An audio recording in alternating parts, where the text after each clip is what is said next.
Welcome to Indiana Sports Beat Radio, presented by Wow Food Group and Andy Moore Honda of Bloomington. Know your role and shut your mouth, you jabroni! Fires upfield into the end zone, and it's caught. Jelani Woods, touchdown! A 43-point night for Tyrese Halliburton. How do you like that, partner? Galloway drives all the way to the hole, throws it up, got it! Indiana's got their first lead of this contest. I mean, that's a goddamn Emmy winner right there. Now, from the Golf Club at Eagle Point Studios, here's your host, Jim Coyle. Hey, everybody, welcome aboard. It is Monday, December 4th. Great to have you along. Plenty to get to. Loaded schedule as well as always. Greg Rakestraw joining us here shortly. Don Fischer will be aboard. Dustin Dopirak. Casey Bartley from Boiler Upload. So we've got everything covered. Indiana basketball, football, college basketball, college football, as there is much to talk about there as the stage is set after this past weekend's games. Any surprises? Any changes? Well, yeah, there were plenty. So we'll get talking about that, man. It is a lot to get to. Curt Cignetti, of course, was actually looking for the clip that I taped from the other night when he was introduced at the IU basketball game. I don't think you have that, John. Do you? I will have it. I know exactly what you're talking about, but I'll have that pulled up here in just a moment. Because yeah, you can either. That's an all-timer. You can pull it up from mine or wherever. I think I posted that. Well, I know I did on. Oh, whatever you want to call it now? X, Twitter. No worries. I know exactly the clip, and I'll what I'm about to go on a rant about is a stupid name change. It's like when Prince changed his name. You would always say the symbol, formerly known as Prince. Well, now that just makes the name longer. So now you have to say X, formerly Twitter. Just bull. I'm just saying Twitter. Twitter X. How's that? On Twitter. I posted that on Twitter X. Curt Cignetti certainly knew how to get the crowd ramped up the other night during the Indiana men's basketball game against their Big Ten opener against Maryland, that is. It was funny and appropriate, and probably what Indiana football needs a little bit of. I've been asked several times, what's he like? I'm like, well, he's confident. He's a little dickish. He's got some arrogance to him, which I think you're going to have, but we'll get into all of that later. Before we bring in Greg, I've got that clip for you. We'll roll that real quick, and then we'll bring in Greg Rakestraw. So here's what Curt Cignetti said the other night. You not want to do it right now? Just save that. No, let's just save that because that's too funny, and it'll lead to other stuff. So if we get into that before we get to Greg, Greg is about like that, man. We're gonna pull his string and he gets rolling, man. He's got plenty to talk about rather. Now you've got high school basketball, Greg, in addition to what you finished up. You had some football business to finish up first, though, didn't you? Correct. So obviously I still have the Colts post-game show, but from a play-by-play standpoint, my last football game of the season was Friday night up in the region. I am part of what is a Division II bowl game. There are a handful of bowl games for small college teams that do not make the postseason. So Ashland of Ohio, McKendree of Illinois, game is put on by the Greater South Shore Convention and Visitors Association. We didn't exactly have Chamber of Commerce weather because it was kind of misting and in the low 40s on Friday night. Then Maybe again, I'm 2 miles playoff weather. I was going to say, then again, I'm 2 miles from Lake Michigan. It wasn't snowing, so we call that a victory. So 23-20, Ashland won. And maybe the coolest part about that game, other than those kids get another chance to play one more football game and get rewarded for a great season, is that the movie A Christmas Story, is now 40 years old, which ages all of us. But the writer of that is from Hammond. And so to kind of steer into the skid of what's notable of the area, there are trophies that are given to the winning team and the offensive player and defensive player, but there is a replica of the leg lamp that is given to the winning conference. So in the Great Midwest Athletic Conference offices now for a year will be the leg lamp representative of the 2023 championship in the America's Crossroads Bowl. I've got to get a picture of that. That is the greatest trophy in all of college football. I'm not kidding. Oh, my God. I did not know that. That is the greatest trophy in the history of sports. I made that joke, Jim, yesterday, not on here, but off the air to a buddy of mine. I said, there might be 41 bowl games that have more talent than the one that I get to do. I have the best trophy of all the bowl games. And so I will, when I'm off the air, I will text you a picture of the leg lamp because it was sitting next to me for a good chunk of the broadcast. That is amazing. I don't know if I could have done a broadcast. I would have just been sitting there talking about the leg lamp trophy the whole time. That is incredibly creative. I love that. And it was a middle-aged age check for all of us because as soon as I posted on Twitter and Facebook, I got about 8 comments of fragile or it's Italian. That was just the point of conversation and for the rest of the evening leading up to the bowl game on Friday night. I still say that all the time. I look at it, it's or Madi and Chile. I'm dating myself there. But what fun that had to be. Also, basketball season getting started in the Hoosier State as well. We've got the Forum Tip-Off Classic coming up.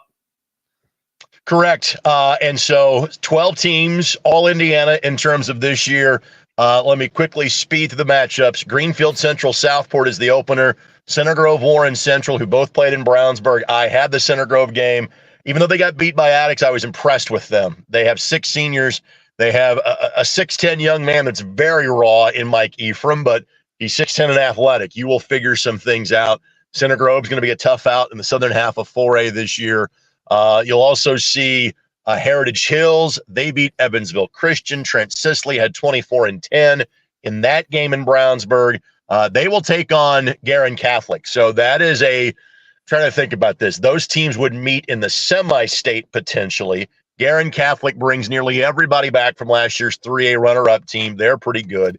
Noblesville will play Addicts in the 520 game. The 2 featured games that are on my Indy TV will be Lawrence North and Fort Wayne. Wayne hung with Ben Davis, but Ben Davis, who played Mark Zachary for the first time this year, coming off of football, beat them by 12. Lawrence North beat Brownstown Central on Saturday. Lawrence North is really good. There is an asterisk to that win because Jack Benner did not play for Brownstown Central. He got hurt and played through it in beating Seymour on Friday night, but just couldn't go on Saturday. And so that game kind of got out of hand by the time we got to the end of the second quarter. And then the final game that we'll have on Saturday night will be Fishers and Kokomo. And again, it's Fishers without Jalen Harrelson, but Fishers that is 5-0 without Jalen Harrelson. And obviously, everybody wants to see the show. That is Flory Badunga and Kokomo. So those are the 6 games at Southport. All those games at iscsportsnetwork.com, ihsaatv.org. Last 2 can be seen on my Indy TV 23. So everything can be caught. If you want to see all these guys playing, you have the opportunity to do so. And it is a lot of talent that will be laid out there, man. Boy, you don't even get to take a breath. They kicking right into the basketball is a little bit busier than football, like other than the playoffs there at the end. This is a heck of a grouping of talent. It is certainly a few more games, but again, it's not like we have real jobs here, Jim. First of all, and then no ditch digging. Exactly. And kind of secondarily, as I tell people, as much as I love doing a variety of sports, there is something that is more simple about my job, knowing that everything from a play-by-play standpoint I'll do for the next 3 months is basketball. So yes, I have games Tuesday, Wednesday, Friday, and then either 2 or 3, depending on how schedule plays out for me on Saturday. Of course, Colts on Sunday afternoon down in Cincinnati. But again, I wouldn't have it any other way. How about the Colts, as a matter of fact? That victory yesterday, a gigantic win, a huge performance by Kurt Minshew. what a pass he throws that ball. I mean, that was a strike he throws there toward the end. Was that I can't remember if that was to Pierce. I believe that one was to Pierce, and then the touchdown to win it to Michael Pittman. Man, they look like this is a 7-5 team that was expected to probably be 5-7 at best. Well, to that point, Jim, if you took the Vegas odds on the season over/under, you've already cashed your winning ticket. If you took the over, the number was 6.5, and I thought Vegas was about spot on. I thought this was a 6 or 7 win football team. I'll say what I've said each of the last couple of weeks before and after games. This Colts team is capable of losing their next 5 games. They're capable of winning their next 5 games. And let's also point out what they are looking at quarterback and team-wise for the remaining 5 games. A Joe Burrow-less Cincinnati Bengals who play tonight against Jacksonville. Now Kenny Pickett is out, although I'm not sure you're freaking out about having to play Kenny Pickett. But the Steelers are next. You're likely getting Mitch Trubisky in that game. The week after that, you're getting the Atlanta Falcons, who, yes, lead their division, but the Atlanta Falcons that are 6-6. You get the Raiders and Aiden O'Connell here on New Year's Eve. The best quarterback you face the rest of the way is the likely rookie of the season in C.J. Stroud, and that game could easily be for a playoff berth, or both teams may be in by that point in time, to be honest with you. And again, this is fully tongue-in-cheek here. Just like we all expected, Jim, the AFC South might get 3 playoff teams this year because the Texans are 7-5 along with the Indianapolis Colts. So this Colts team they're not a great team. Let's not make this to be overhyped, but what they are is they're really resilient. And what they have done for the last 4 or 5 weeks is simply find a way to win, as this team is now on their longest winning streak in the last 5 years. Well, they're hungry and they stay in. They've been in the games they've lost. They've had a chance to win. So that gives you great hope as they go forward. For Colts fans, this is not a rebuild, and it's supposed to be a rebuild, and it's not a rebuild with a backup quarterback, I might add. Correct. And again, I'm not trying to be Debbie Downer here. I don't think Gardner Minshew is back with this team next year, just because he has played well enough where I think some team is going to give him a chance to be a starting quarterback. Even for what Minshew has done, unequivocally, Anthony Richardson is the number 1 guy going to off-season workouts, going to preseason practice. And again, I think Minshew, it's very akin to the Jacoby Brissett situation in 2019. Do I think Gardner Minshew is one of the best 32 quarterbacks in the league? Yes, I do. Do I think the Colts had the best backup quarterback in the league going into the season? Yes, I do.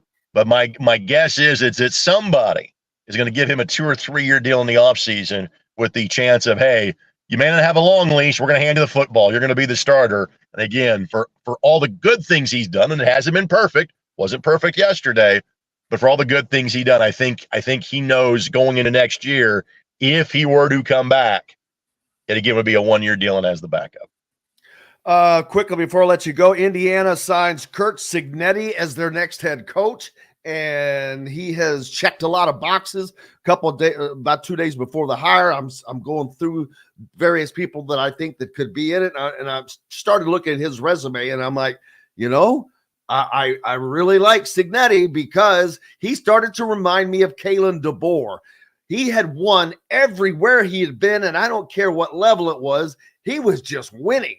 And he would win quickly, and that's just hard to do no matter what. I don't care what level it is, and he's one of those guys that had done that. His pedigree is impeccable of his own. Then you go back to his family. He was born in Pittsburgh, in the cradle of football. His dad is a Hall of Fame football coach, coached under Bobby Bowden, won 200 or nearly 200 games himself as a head coach at West Virginia.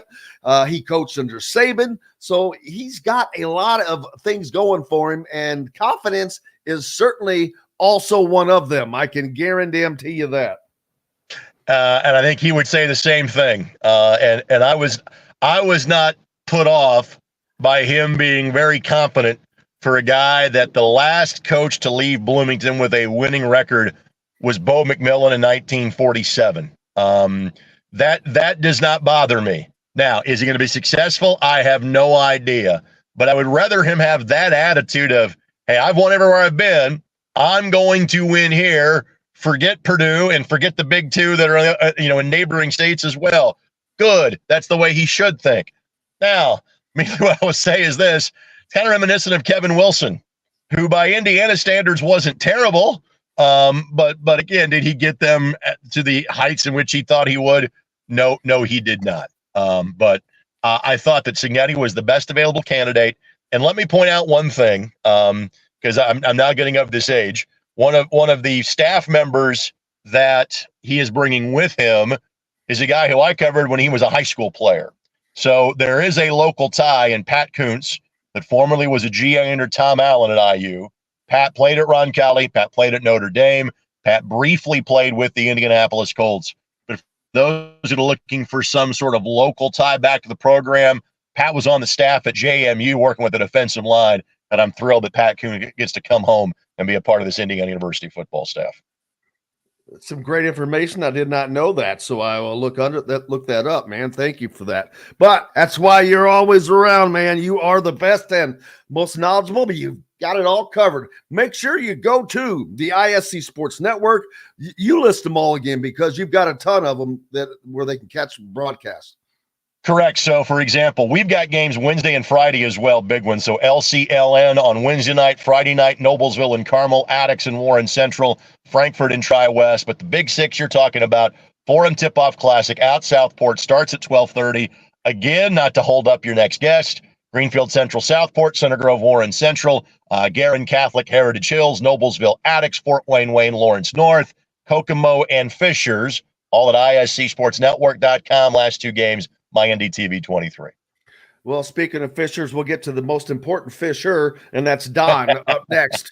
So, Greg Rakestraw, thank you very much, sir. We appreciate you. Thanks, Jim.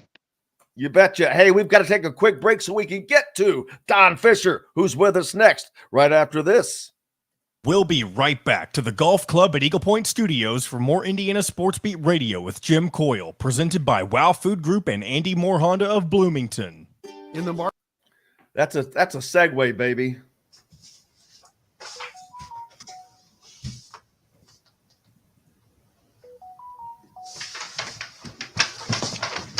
Well, Don, I guess you can say that Kurt won the press conference. He won the introduction, I guess you'd say, during the halftime of the game.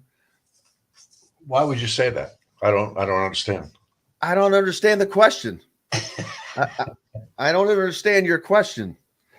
Yes, I'm going to play that later too, John. We're going to play the question I asked him. Give the people during dawn or later on? Later on. Okay.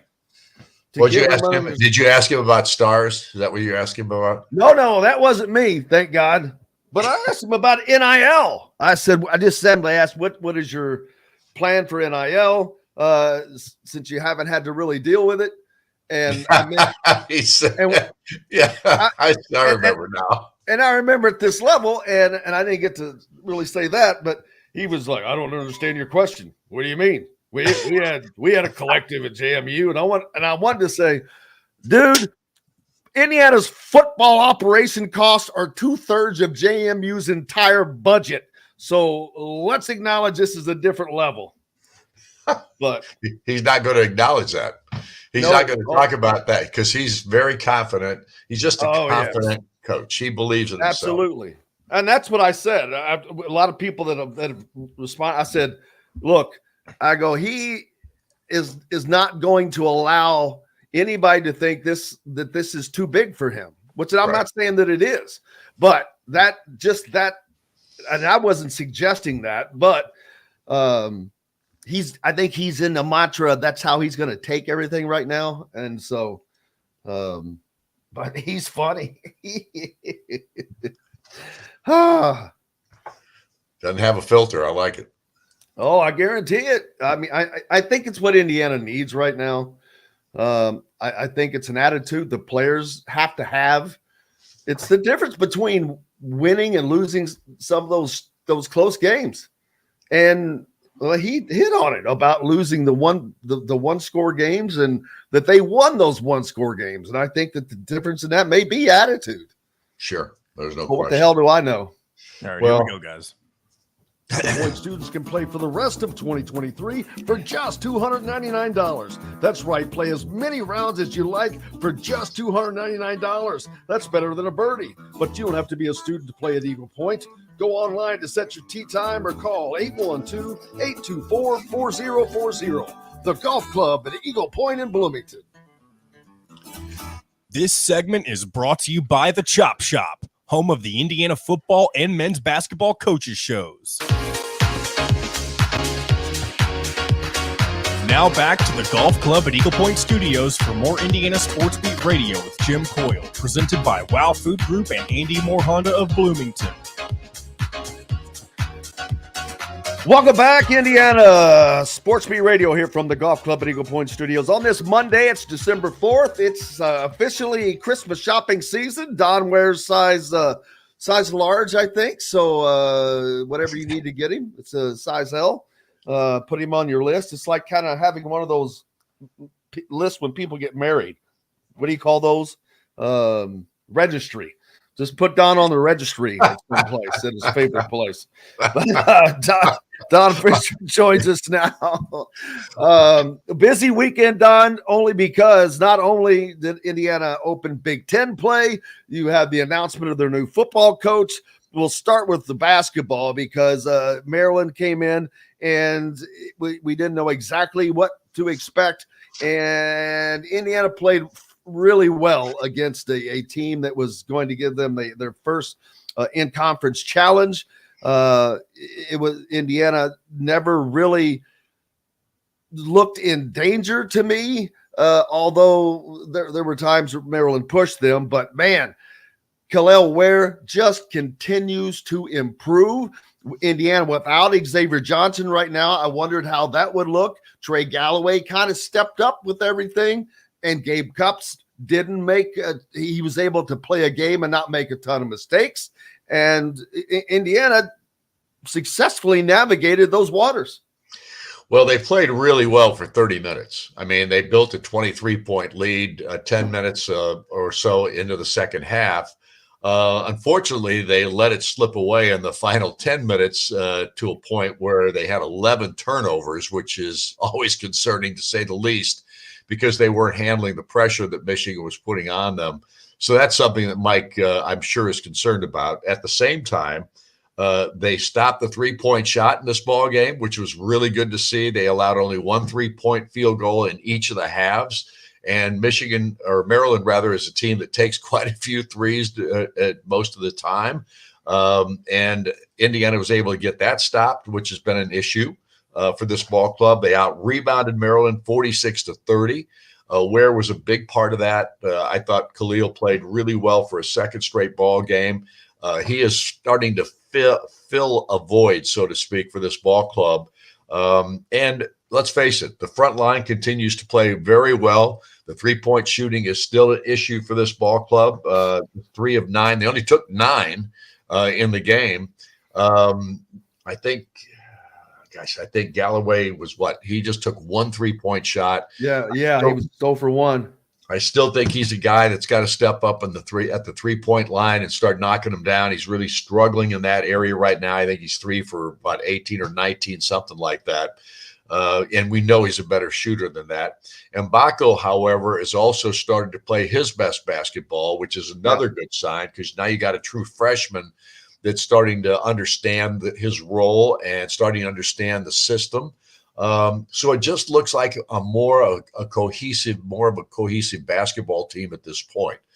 That said, they still have a long way to go. As Mike pointed out in the postgame, this team still is trying to find its way.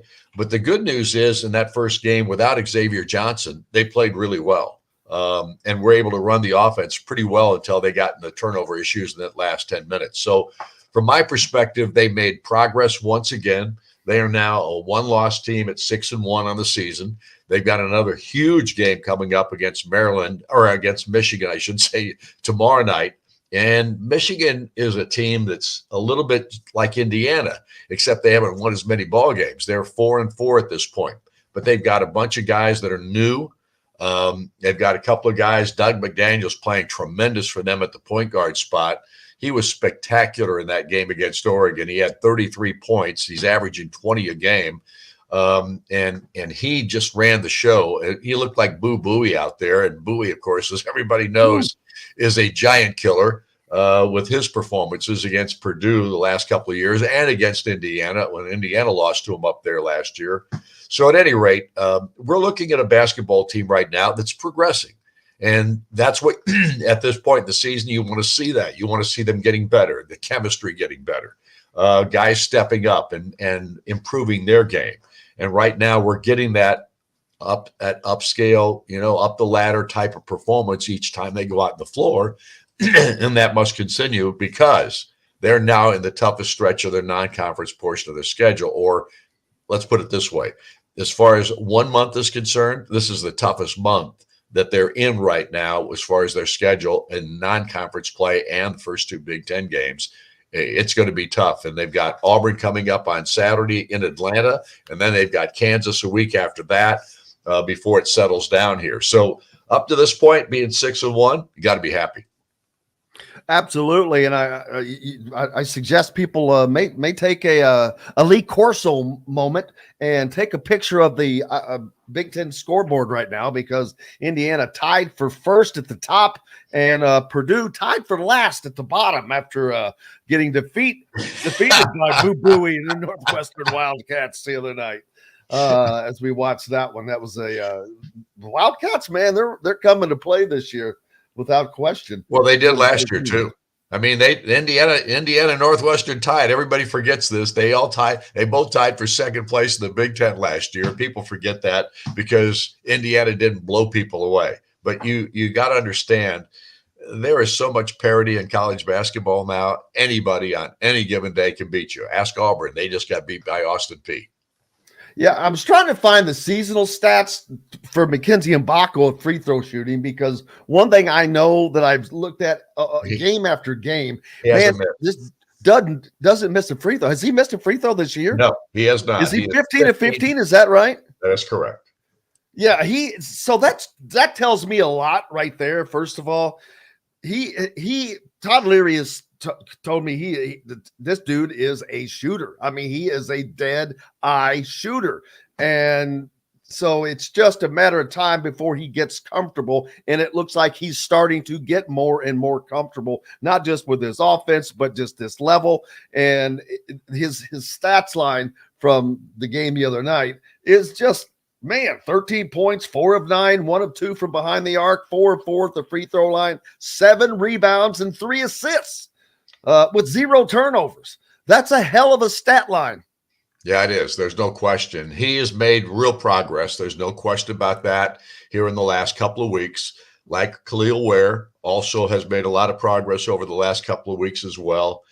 These guys are starting to become big factors for this ball club. It's got to continue, and they're going to have some rough spots here coming forward because the schedule is really difficult here in the next couple of weeks. But this is a basketball team that's making progress. And with as many young faces or new faces on this team, not young, but new faces on this team, to make this kind of progress at this point in the season, exactly what you want.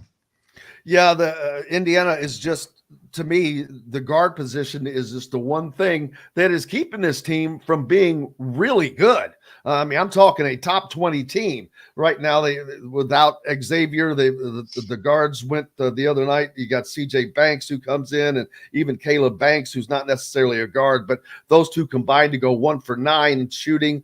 You mean CJ Gunn? Yes. See, I'm sorry, I don't know what I said. CJ Gunn, in addition to Gabe Cups, who went 0 for 2. So then you add 2 more to that. They're not getting the scoring there right now. That is the difference between this being a really good basketball team. Well, Galloway had 12 in the game. He was 6 of 10. Obviously, no threes. So he didn't miss his only 3. But Trey Galloway stepped up. I thought with X being out, I thought he took that leadership role that you have to have and probably played a lot of the point guard position. And here's the other thing. Anthony Leal is starting to get some playing time. Yes, he is. And I think when he's been out there, I think he's been solid. I don't think he's been spectacular, but I think he's been solid. He's given you another body that you can put out there as a guard. And if he starts to shoot the basketball like we know he's capable of, then that could really help this ball club as well. And with X being out, they're going to need that help, I think.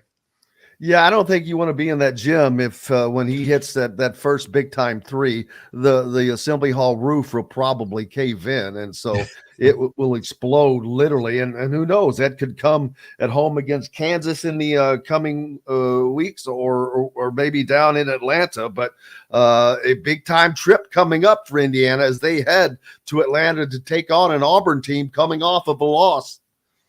Well, they got to take on Michigan first, and that's going to be the biggest, right. That's the biggest problem right now. Is the Wolverines are hungry. They're dealing with the same thing Indiana's dealing with: new faces, and they're also with Juwan Howard. Even though he's back on the bench, he's still not in the acting role or the role as the head coach at this juncture. He's basically an assistant. How about this? He got tossed out of the first game he was back on the bench with the program. He got tossed out of the ball game. He got 2 technical fouls and got pitched.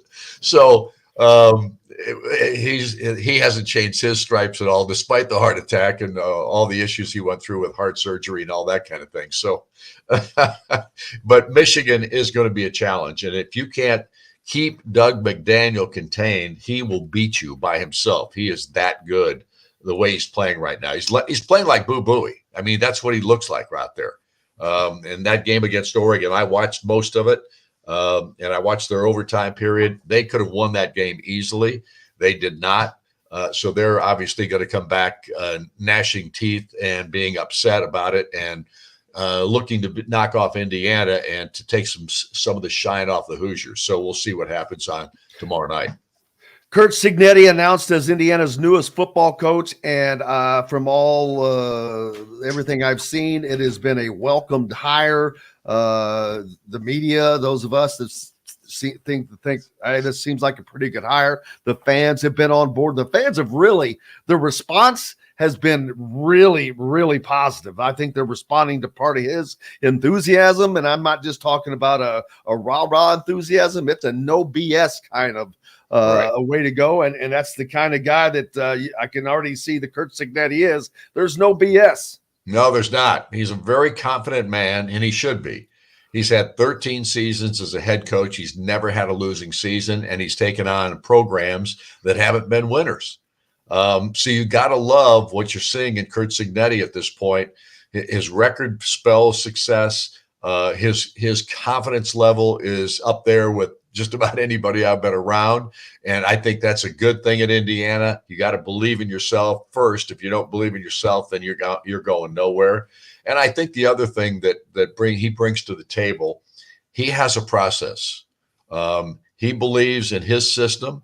He's bringing his offensive and his defensive coordinator with him, as well as his quarterbacks coach.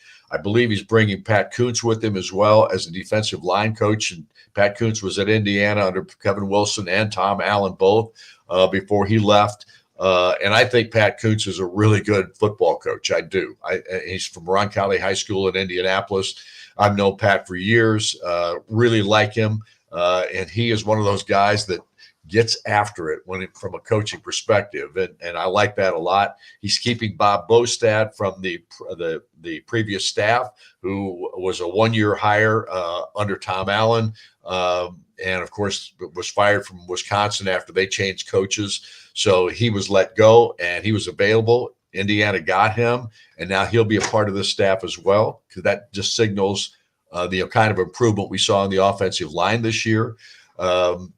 There's so much to like about Cignetti, because the one thing that I think has been missing more than anything else has been development of players. I really believe that, and that's not a knock on Tom Allen. It's not a knock on his staff. It's just the facts are development has not been as good as you would like to have seen in a number of areas. And offensive line was one of those. And it was starting to get better this year under Bostad, no question about it. But the development is the critical thing that's been missing, I think, for a long time at Indiana. Bill Mallory's first key that he put into place, we're going to develop our players. We're going to get our players to make them better players. And I think that's the key to any success that you're going to have as a football coach. You've got to be able to develop talent. You've got to have a staff that understands that. Yeah, and it's not the number, but you have to see guys going into the NFL, going to that next level, because that is a sign of that. And I'm not saying they have to match any of these big schools with the numbers, but it's just you've got to see some guys going up, because that will show that development. I agree with you 1,000%. And it's going to be a different attitude than it was with Tom Allen's. Some of these players, so some that are in the portal, some are going to come back.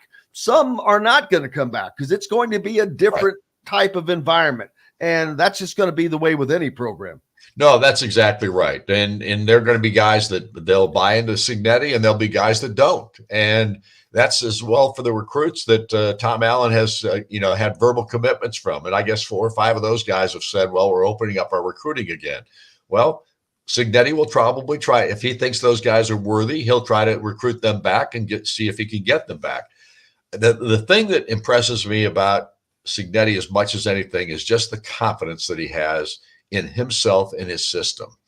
And that, to me, is the critical aspect of what we're about to see and the change at Indiana. I do think that the confidence level in what you're doing and then working that process is the key to this team or this program turning around. And Cignetti embodies that, I think, with the way he talks about it. Absolutely. He says that we have a proven blueprint, a proven system that has worked, and that is what they are going to bring to Indiana. And it's something that Indiana didn't have before, because it was a new for Tom. It was a new start. So he didn't have a blueprint, really. He didn't have something to go off of, where Cignetti has been doing this and doing it at different stops. So hopefully it works for Indiana. But if nothing else, I think they're going to have a good time along the way. Well, I don't think there's any question. I think Mr. Cignetti won the fan base over with his little comment during the timeout of the basketball game the other night, without question. That was probably one of the funnier and best lines I've ever heard in regard to a new coach being introduced. He didn't talk about we're going to win the Big Ten or any of that kind of. He just got out there and he said, "I've never taken a backseat to anybody, and I'm not about to now. Purdue sucks. So does Michigan and Ohio State." And the place went wild. It went nuts, and it's perfect. It could not have been any more perfect, I think, for the fan base to really embrace them, because they're tired of feeling like the little brother when they're not. Exactly. And they know that this guy gets it. So we're all tired of that. We're all tired of feeling like the little brother. Trust me. Don Fischer, thank you, sir. When is I know you have Inside Indiana Basketball with Coach Mike Whitson. That's tonight at Chop Shop. No, actually, we're not going to be at the Chop Shop. We'll be traveling tonight. So this is a recorded show. I usually say taped, but there's no tape anymore. It's a recorded show. It will be on the air tonight at 7:05 over most of the radio stations on our network throughout the state of Indiana. And it will not be with Coach Woodson. He had a family matter to deal with over the weekend, was out of town. So we recorded the show with Yasir Rosemont, the assistant coach. I think you'll enjoy it. You're still able to go out to Chop Shop if you want and listen to it. Yes. They'll just play it for you. But, absolutely. And then the game tomorrow night up in Ann Arbor, right? Yep. 9:00 tip time. Oh, we love those. Bob Knight special. Yep. We love the 9:00 starts, but it will be Indiana, Michigan. And I think this is going to be a challenge. I think Indiana's going to have to really play well if they're going to win this game. No question. Don Fischer, thank you, sir. We appreciate you. Thanks for having me, guys. Appreciate it. See you. You betcha.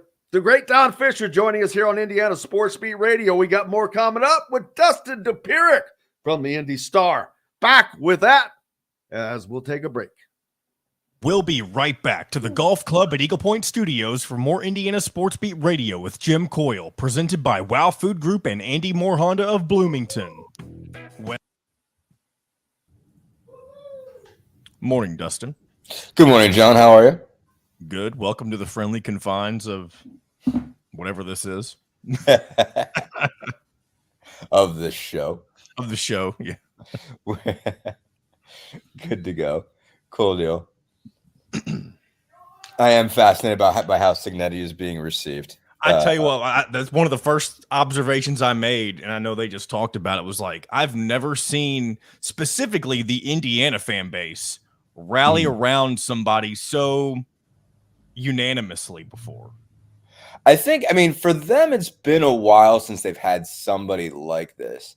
Like, I mean, I am definitely, there's a little bit of throwing cold water on this because it's like, oh, you're going to walk in and say you're going to the Big Ten title game. Good luck. All right. Sure. Yeah, I don't think anybody truly believes that, at least fan wise. I mean, it's kind of fun, play with the idea of it, but they don't have to go.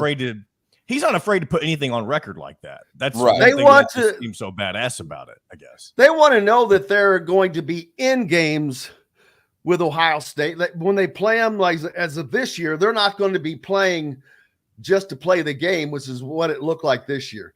They did not look like they were playing to win that game at all. And that, first of all, there will be no goddamn quarterback race. I mean, there'll still be competition, but it might not be anonymous. How do you know that? I'm saying there will not be a quarterback race in season. Okay. That's probably true. This guy is going to know who his quarterback is when the first game comes around. He's way too confident. He's not going to screw around with that. I truly believe that. I believe that he's going to bring guys in, and maybe his old quarterback. I don't know. He already jumped in the transfer portal. Jordan McLeod. He was Sunbelt Offensive Player of the Year. He jumped in the portal. There you go. So there you go. I'm telling you, he's not going to have a quarterback race. Never. Okay. No. Once the season starts, I see you writing it down. I'm writing this down.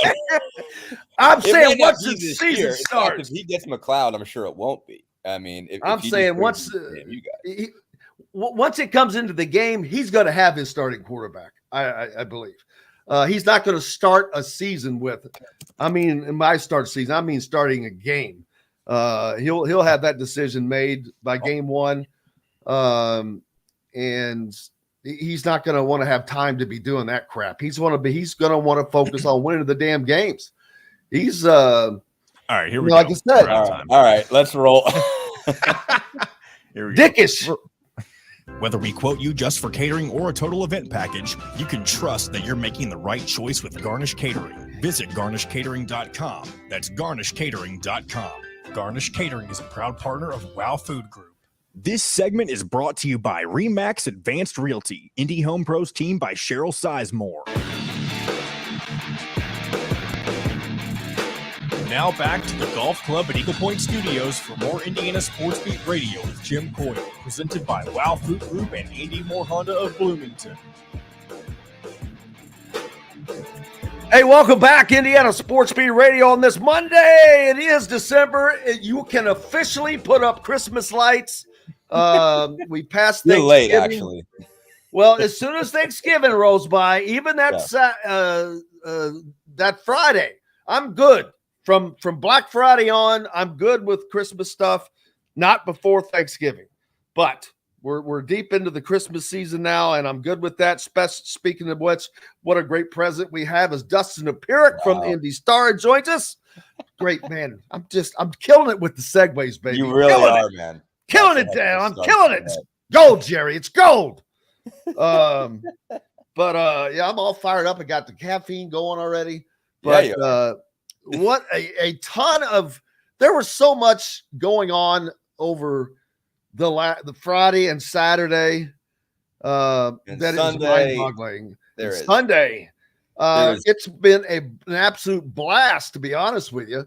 It started out, you weren't around for this, but it started out with me racing out to the airport. I got a tip that the new coach was going to be landing.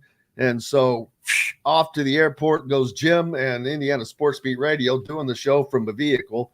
Just the first segment, because thankfully I had a driver. Nice. No, that's helpful. And so Bloomington Airport is a trip to do a broadcast from. It's definitely an interesting place. I have done coach's landing deal before. It's all kinds. Well, we were inside the fence then, and IU asked them to put us outside the fence, and the gentleman at the airport said, well, no, this is a public airport. And then he came back over and said, well, they're asking that if you guys would go outside of the fence. I see. I'm like, really? Can I not? Yeah. It's a better shot. Isn't this a school that is promoting itself as a media school? Well, it is one. I mean, and it definitely is. It's no longer a school of journalism, is it? It's a media school. That's a sore subject. Don't tell my wife about that. Don't get into it with my wife about that. I'm probably on her side. I'm on her side. I'm on their side. I think it's a little. That's my whole point here. Instead of being a school of journalism, it's become a media school, and IU generally kind of hogs the medias for themselves. And like, that's a great point. I'm like, you know what? I'm an IU grad. Just because I try to do things with complete neutrality as I'm supposed to do, why? And hey, it worked out that I got a tip that this was happening, and I'm there. Why am I going to get punished? And so it's right. And we were told we're not allowed to talk to the coach. I'm like, okay. So then you get into a position. You're put into a position there that you want to kind of. If this had been someplace else, I probably would have said screw that and broke the rules. But you've got to balance the ability of keeping your credentials for. He's got a press conference later and everything like that, and you have to decide whether she wants to talk to you. I mean, it's less about credentials. No one's. They're not pulling your credentials for that move. But on the same side, the coach has to decide he actually wants to talk to you. Well, so if he says no, you're already in this weird space of having him annoyed at you, and he's just got on campus. I didn't expect to get an interview with him. I would just say, "Hey, coach, right? Sure, give us some. Just talk a little about this. Yeah, like you're live on radio. Just throw us a yell. Just throw us exactly. Hey, it's great to be. It's great to be here. Yada yada. Whatever. Right, anyway, but that and then so Buddy's there. It was all good. So it worked for us. It looks like a really good move. All right, so we've talked about this, John. John, if you have it ready, this is during the presser. I'm trying to think. I should have had you pull my. I don't have the presser up. I do have the thing that was set in Assembly Hall, though. Do you want? We'll do it in reverse. We'll do that later. So I'll give you time to get that. My question specifically, and then I will explain it. But this was at not halftime. This was like midway. First time out, right? Yeah. First time out, which I was expecting it at halftime. But he shows exactly. He's not shy. He's not shy speaking in front of a large amount of people. Grabs a microphone. We saw him do it on College Game Day. But he knew exactly what to say to get that Simon Scott Assembly Hall juke joint jumping. Here it was, for those that missed it. Hey, look, I'm super fired up about this opportunity. I've never taken a back seat to anybody and don't plan on starting now. Purdue sucks.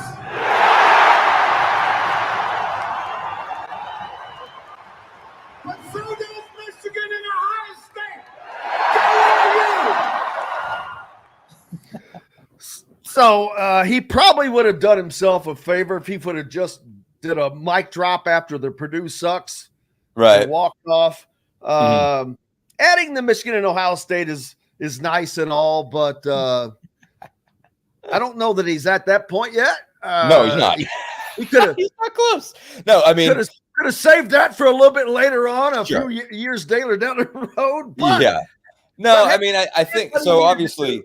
Yeah, no, I mean, obviously, I think he has won the press conference in the time after, and that does matter. I mean, I think I had some back and forths over this, and it's I have to take I have to view it from a fan standpoint, because the word isn't jaded, because it's not like I was ever an IU fan, but I have had to cover Indiana football for a lot of years, and Kevin Wilson didn't lack confidence either.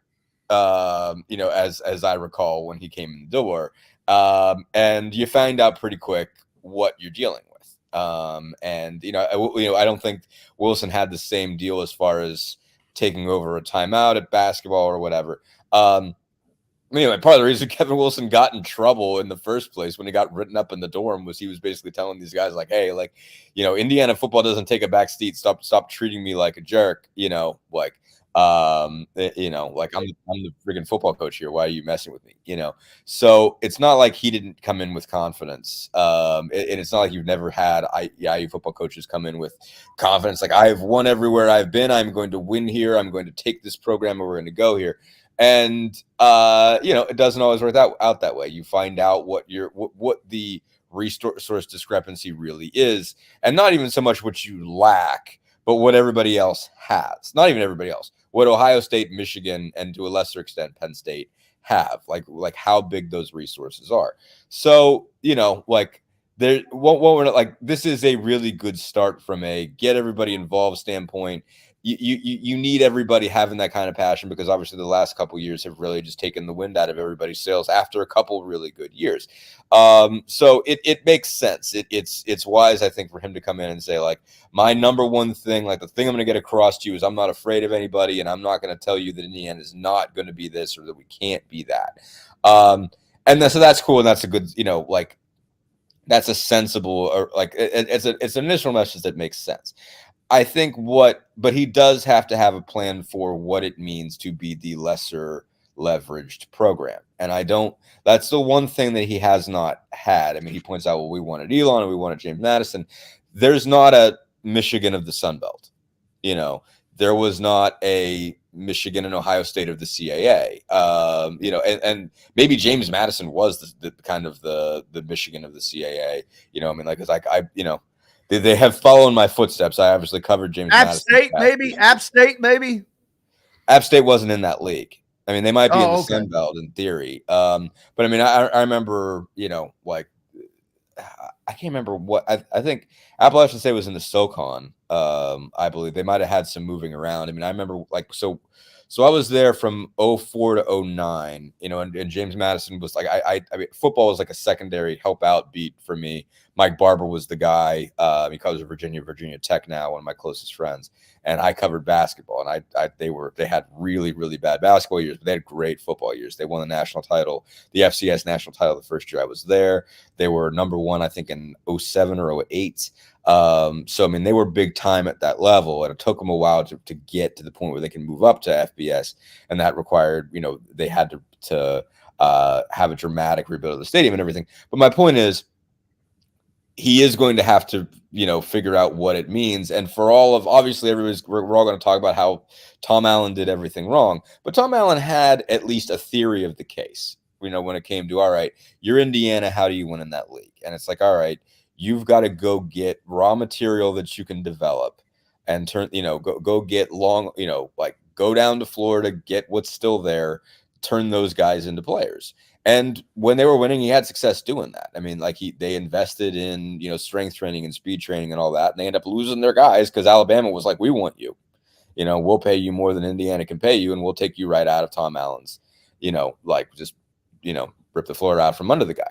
So I do want to see, all right, it can't just be blusters. Can't be, well, I won here, I'm going to win there. It is a different job. And so it's not, you might have more resources than you did at the old place, but it's relative. It's relative to who's around you. And he is going to have to get used to that. That is going to be, he's going to have to develop this. It doesn't make sense to say, tell me exactly how you're going to deal with this barrier right now and be afraid of this barrier right now, and I expect you to get this answer. But he is going to have to figure it out. That is the long-term deal of, you're coming in and you're talking about how Michigan and Ohio State suck. Well, look, I promise they don't suck. Like you could say it. That's great. It's great to go up and spit in Goliath's eye. Like make you feel a whole lot better. But like they don't suck. They don't. And so you're going to have to, deal with the fact of these colossuses that are in your league, and there are more coming, and figure out how you're going to beat them, because there's got to be you have to find a path. You're not just going to run at that brick wall and run through it. You got to find a way around it. And so it's going to be, okay, what is your long-term plan to figure out, yes, I read the press conference. All these sort of basic bromides were great about, fighting your daily war against complacency. That was a great line. I think, anybody can use in life, but there's got to be a kind of more specific plan that tells you, all right, how are you going to beat these teams that have a whole lot more money and brand recognition and history than you do? Well, Obviously he's used to NIL. Sure. That's a joke relating to my question that I asked him. John, I'm sure you don't have that up yet, do you? I do have it, but we need to hit a break first. All right, we'll hit a break. When we come back, we'll give you an idea of his confidence, I guess I'll say. But we're back. We've got Dustin Dopirak from the Indy Star with us right now. Make sure you're giving him a follow, of course, for all of his content, mostly on the Pacers, but be a subscriber as well. I am. Back with more Indiana Sports Beat Radio right after this. We'll be right back to the Golf Club at Eagle Point Studios for more Indiana Sports Beat Radio with Jim Coyle, presented by Wow Food Group and Andy Moore Honda of Bloomington. In the market. Did you know Kyle McCord is in the portal? I did see that. That's a little surprising. I thought so. But I'm sure that they either have somebody big time coming or they got somebody in the wings. Yeah, who did he what do you do? Hey, what do you do? They're playing in obviously a New Year's Six Bowl, right? Yeah, they're in the Orange Bowl. No, they're in the Cotton Bowl against Missouri. So who now plays? what? Wow. Yeah. Yeah, they had somebody else who got time. Hold on a second. Like, I should know these things off the top of my head. Devin Brown. Yeah. Oh, yeah, the guy who wears 33. That, like he's Sammy Baugh or something like that. He competed with Devin Brown earlier in the season. Yeah. Yeah, Devin Brown played a little bit. Waited 2 years behind C.J. Stroud. What a great grab he might be, but he's obviously a good quarterback, but the I still bar don't know is so how high, good he man. was. I don't know. Yeah, he's not C.J. Stroud. No, he's not. Yeah, the bar is really high, and that's the tough part. It's just like hold on a second. I feel like I saw like a headline that was like Kyle McCord's transferring, and Ohio State fans already know who they want. Oklahoma's starting quarterback is in the portal. Dylan Gabriel? Jeez. Yes. Yeah, it's crazy. Yeah. No, it's nuts. And it's going to be. Now, see, this is one thing I just I don't know how you balance it. I hate, but it's a one-time thing. And so what do you Dylan Gabriel, do? this will be his second because he's he went from Central Florida to so he has to sit out? No, he's a 6-year guy. Oh, he's a grad senior. He's a grad. See, I don't care. If you have transferred once with the automatic transfer, I do not believe in being able to transfer again with an automatic start. I hate that. I think that and I guess it goes back to NIL. I think NIL should be able to tie them to a 2-year agreement. There's got what to did be John something Ruiz do with his Miami contracts with Nigel? There's no bigger free agency than there is in college football or college athletics, but it's too much. It gives them, they could if you were your senior going into your senior year, you could transfer, and then you grad transfer the next year. You can literally start for 3 different teams in 3 different 10 years. seconds. Here we go. 0919 or go to mystonecrestliving.com. That's mystonecrestliving.com for more details. This segment is brought to you by Hank's Pizza Mac. Now back to the Golf Club at Eagle Point Studios for more Indiana Sports Beat Radio with Jim Coyle, presented by Wow Food Group and Andy Moore Honda of Bloomington.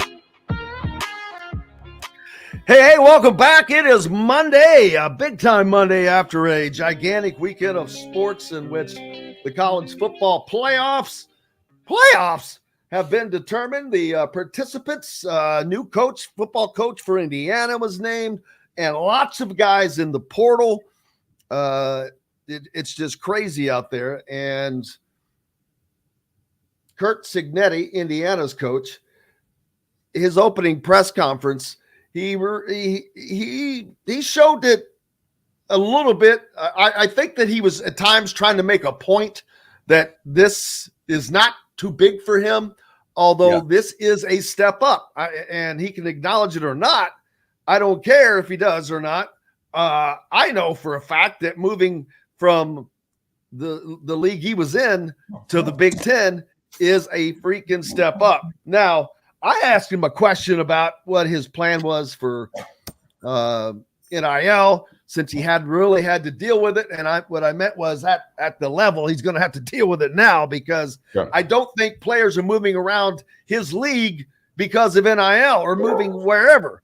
But when you're competing against teams like Ohio State, who are probably looking at a $13 million a year payroll, since that's what Ryan Day said. We know that Oklahoma has a $14 million payroll.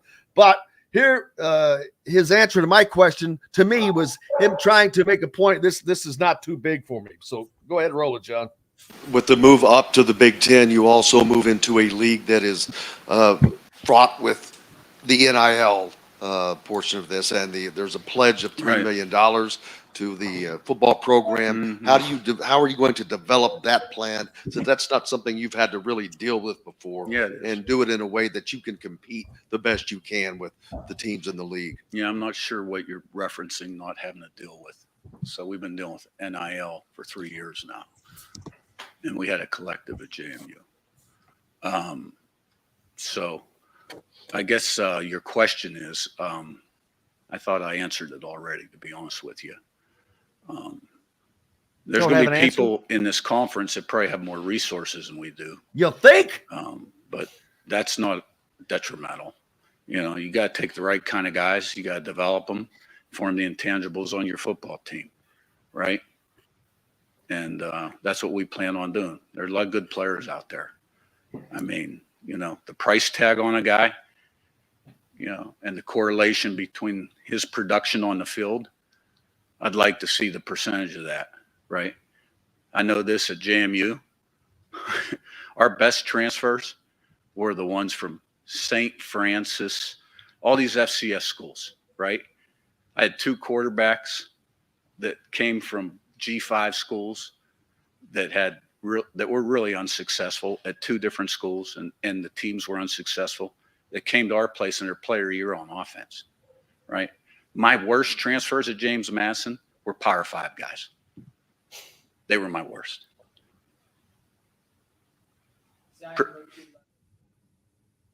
There you go. I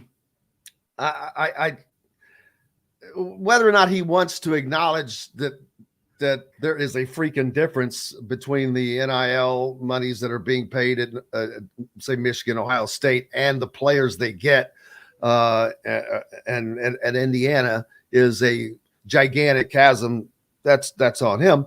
But I'm not doubting that he can do what he said, and you find the right players and you develop them. And I also agree the price tag on a certain guy and their production on the field doesn't always work out. I'm sure right now a lot of people are saying that about McKenzie and Baco, saying, wait a minute, I thought he was going to be this savior, blah, blah, blah, blah.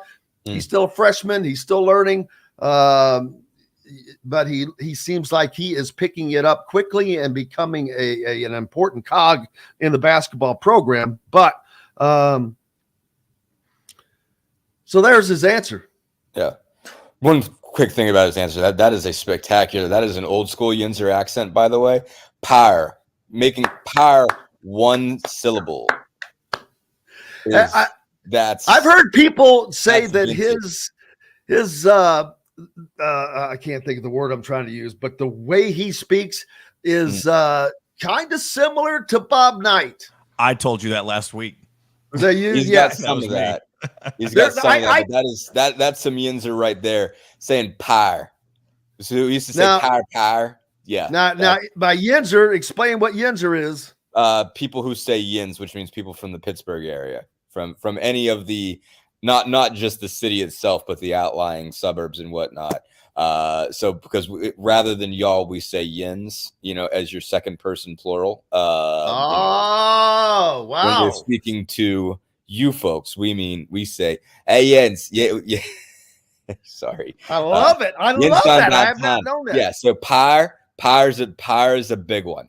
That's a big one. It's power. We don't say it that way. We say pyre. Yeah, it all the time. Anyway, that was there. But to get back to the gist of what he said, getting combative on that, I thought was dumb because he probably, I was just reading the transcript, and I mean to the grander point, like price tag on a guy, like first off, you're not even supposed to know that. Like you have to marshal this without having too much wherewithal. I mean, that's kind of the thing is trying to figure out. In theory, you're supposed to not know, the right hand is not supposed to know what the left hand is doing, but you have to be aware that there is a right hand or a left hand or whichever way I started with being the opposite. You have to know that's there. You have to know that's being pushed, but like it's not like you would say, well, okay, I got to make sure that my offensive line gets this or my quarterback gets this. Like it did seem like he was a little bit all over the place there as far as explaining how he was going to handle it. But it is an issue for IU in general. Obviously it was big news that one of those collectives pitched in and said, we're going to bring $3 million to this case, right out of the gate to support Cignetti. And I don't know. I mean, like, obviously we don't know a lot of the numbers. It's not like you can list these as contracts. And there is what you get out of your collective, but there's also just the general, NIL that you can tap into that doesn't necessarily have to be marshaled by your school. That you can go do a Dr. Pepper commercial, and that doesn't mean USC is paying you or whatever. I mean, like Caleb Williams got to do some commercials. Bryce Young did them last year. Gets a ton of money out of that. Doesn't come from anybody at USC or Alabama as far as just getting you paid. So I think it's hard to it's got to be hard to balance that. It's got to be hard to make sense of that. And so he probably should have at least dealt with that question like it was a serious question, which it was. So, and a fair one. So that came off a little bit weird to me, but he made some points that weren't necessarily connected that were also interesting. I mean, I think that there is a point to be made that individually, you don't know as far as, what stars check out. When it comes to transfers, whether if someone's transferring down to you, if that ultimately helps you or not. You've seen it work. You've seen a high level Power 5 guy go down a level and be awesome. You've seen other guys. You've seen other guys transfer down and not be very good. The more movement there is, the more range of outcomes there is. That you have this the portal acting the way it does. You're now seeing you have a lot more data to look at, and sometimes, to his point, it's not like, okay, you get a Power 5 program to transfer down to a Sunbelt league, he's going to be awesome. Not necessarily. All right, if he's coming up from St. Francis, he's not going to be very good. Not necessarily. You've seen it work both ways. You've seen it fail both ways. So he makes a good point there, I thought. Which probably sets you up nice to say, hey, I'm going to bring in Jordan McLeod. Maybe that's not as exciting as you want. Maybe you'd rather have Kyle McCord, but I'm going to bring this guy in, and he was really great where I had him, and he's going to be great here too. So, there's he made a lot of interesting points there that didn't directly answer your question, but there were interesting points in there. Yeah, that happens quite a bit. I asked Galloway the other night after the game about Indiana. They've had problems defending the 3, and yet they have a game in which Maryland was one of 9 in the first half. I think 2 of 16 for the game, overall. Right? I asked him about that, and he starts talking about their shots. So when you get those shots, you got to take them. And I'm like, What the hell are you talking about? Failed. Yeah, but I guess that's me. But Indiana, very excited about that. College football playoffs, man. They are set. Heck yeah. Some people upset. I've got to be honest with you. I think they got it right because you have to discern between the 4 best and the 4 most deserving. There is a difference. Is Florida State one of the most deserving? I'd say yes, because they did what every other Power 5 team has ever done and has never, ever been turned away from an invite to the college football playoffs. They are the first undefeated Power 5 conference champion to not go. But they looked bad in beating a team, Louisville team that Indiana could have beaten. And they just didn't have that killer instinct to me that they looked like I think that they got it right personally. There's no way that I think Alabama, plus the fact that Alabama lost, that was a long time ago. They were doing this quarterback dance themselves, and they may be the best team in college football right now. I don't know. It could be Michigan. I don't know. Washington shocked everybody. They were a 9-point underdog. That was dumb. Dumb. I haven't made a bet in a while, but I'm sitting there trying to get in, and I couldn't get in. Luckily, I got the under. Oh, my God. The under was 165.5, I think. Does that make sense? No, wait a minute. That doesn't make sense, does it? Whatever it was 125.5 or something. Anyway, it was the half. I got it by the half point. Yeah. Oh, wow. Literally. I was like, wow, what? How good is Vegas? But yeah. Washington beats Oregon, the number 6 team, again. And so I'm like, dude, they are solid. They might be what they ended up. I mean, they 1 or 2? 2. So they got Washington got the 2, Michigan got the 1, Texas is the 3, Alabama's the 4.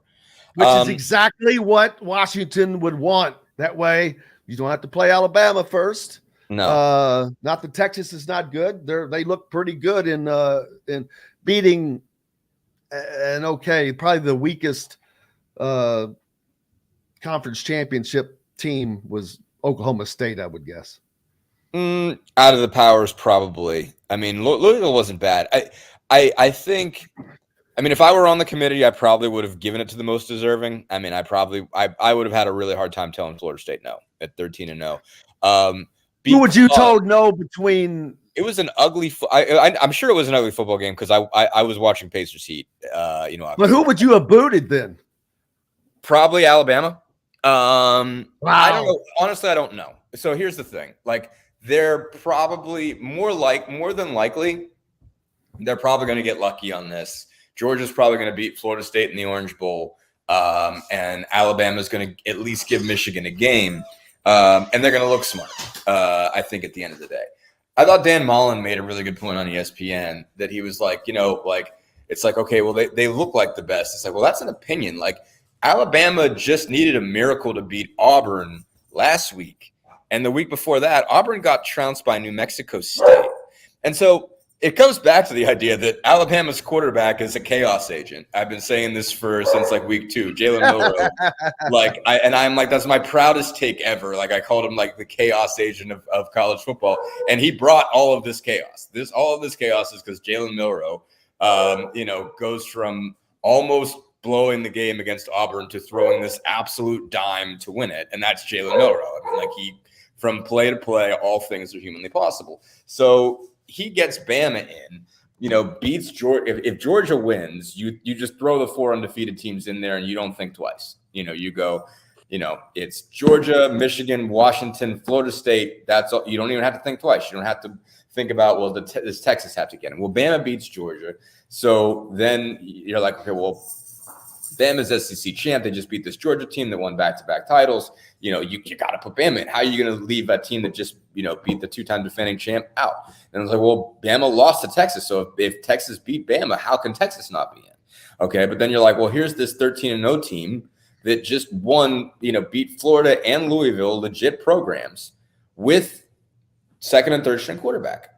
They must be pretty good at something, And they would have their second string quarterback. But Louisville doesn't. Louisville's not bad. Louisville beat Notre Dame. Louisville's not a bad team. And they beat if you're beating anybody 10-6, that means your defense is pretty good. That means you've got something legitimate on defense. And Louisville's got some pop in there. So, Florida State would be competitive by virtue of its defense being pretty good. They wouldn't get boat raced. Okay, obviously it doesn't look pretty because, again, you're on your third string guy. But they can't be that bad. So they're not trash and they earned it. And also Florida State's a brand name too. Everyone's like, well, and everybody wants Bama. Nobody wants to watch Florida State. I recall Florida State being the biggest deal in town when I was growing up. So, Bobby Bowden. Yeah, the Bobby Bowden era. I mean, Florida State was it. So let's not act like they're, that's ancient history. Kurt Signetti's dad coached under Bobby Bowden at West Virginia. Before he was a big deal, but Mullen made a great point that this is college football. From week to week, you don't know who the best team is. So some team looks like they can beat they could play in the NFL one week, and the next week they look like trash. It's just they're college kids. They're 24 at oldest. There is a range of outcomes from time to time. A team that looks great one week can look terrible the next. There's this notion that they have to get it right this year because TCU got beat 65-7 last year. Well, the week before they get trounced by Georgia, they beat Michigan in what was an awesome game, and you couldn't engineer that so that Michigan wins that game and gets to play Georgia. TCU earned it. They're getting in. They beat one of the other best teams straight up. But sometimes you go from being really good to being really bad. Sometimes there's one team that's really better than everybody else. Sometimes there's not. It's college football, man. The whole point is the madness. And I think that's one thing maybe we need to remind ourselves of. You didn't sign up for a sport that has understandable and expected outcomes. Whether it's college football or college basketball, part of the thing is the insanity. That's what you signed up for. So we get mad about this stuff all the time, but everyone's like some of it's chaos. Some it's supposed to be chaos. You're rooting for college kids. These kids are chaos. That was chaos. So, but yeah, I mean, I probably would have put Florida State in. I get why they didn't, and the fact that Michigan reacted to them getting in the way that they did tells you it's still Alabama. I never look down on they can win the whole thing. I'm not arguing against that. I feel bad because Dustin is the Pacers beat writer for the Indy Star. We have not even had time to talk about the Pacers, but they pick up tonight, y'all. A night against the Celtics at 7:30 at Gainbridge Fieldhouse. TNT national broadcast. Never happened. There you go. I look at looking over. The Celtics have been given a 63.7 win percentage on this game, but the Pacers have surprised a lot of people, and they'll be at home, and they'll have the big fan background. So hopefully it goes. It would be very cool to see the Pacers make the finals. Yeah, it'd be cool. They get to the semis next. So they still would have another step after that to beat either Milwaukee and the Knicks are in the other semi tomorrow. And so obviously that would be a real tough deal to get through. If you can beat Boston, and if Milwaukee beats the Knicks, if you beat Boston and Milwaukee in consecutive games, that's a big deal. And obviously, look, this Pacers team is chaotic. It's very chaotic, and because they can score at ridiculous levels and they give up points at ridiculous levels. But I thought a big win on Saturday night when Tyrese Halliburton was out with an upper respiratory infection and a bone bruise. They come in and still hang 144 on Miami with TJ McConnell doing most of the work. At point guard. They are really capable of putting the ball in the bucket, capable of running. And I thought that was an important game, I think, to be able to show that they can do it without Halliburton. But when they have him, I mean, he's just been sensational. He's been absolutely incredible this year. So they always have a crack at it. Now, they got beat by 50 in Boston the first time they played this, and Boston's really, really, really legit. But they're going to be playing without Kristaps Porzingis, so that's helpful. Still got to deal with Tatum, still got to deal with Brown, still got to deal with Holiday. That's no joke. They got just terrific guards, but and obviously experience of having been played in it finals recently. So, the Pacers are and should be underdogs. That does not mean they can't win, and they played phenomenally well in these in-season tournament games. We'll look forward to it. Make sure you're looking for Dustin Dopirak's coverage of the Pacers in the Indy Star. Be a subscriber. I am. Dustin, thank you so much, man. Thanks as always, guys. Appreciate you. And we've got lots more coming up here on Indiana Sports Beat Radio. It was a busy weekend, and we'll talk about it all when we return. We'll be right back to the Golf Club at Eagle Point Studios for more Indiana Sports Beat Radio with Jim Coyle, presented by Wow Food Group and Andy Moore Honda of Bloomington. All right, this segment will be open, and Casey Bartley will be on at 10:20. Oh, see, I was all screwed up by the time again. I thought we were late. I mean, you technically were, but not by a lot. It's okay. I was thinking I was 10 minutes. See, dude, I can't ever get the Monday times. I know I should look up at never mind. Damn, Indiana soccer lost in freaking PKs, man. The first effing kick. They missed their first kick. And one of Notre Dame's kicks, Sarver had it, guessed right, and he couldn't control it, and it rolled in. So disappointing, considering they were going to be playing in Louisville. Louisville.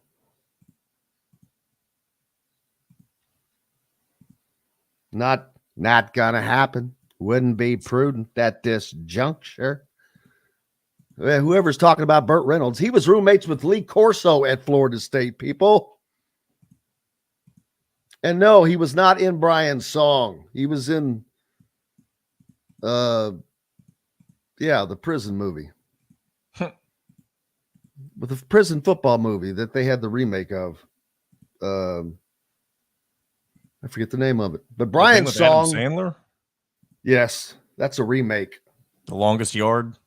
The Longest Yard. That's a remake of the original Burt Reynolds. Not as good as the original.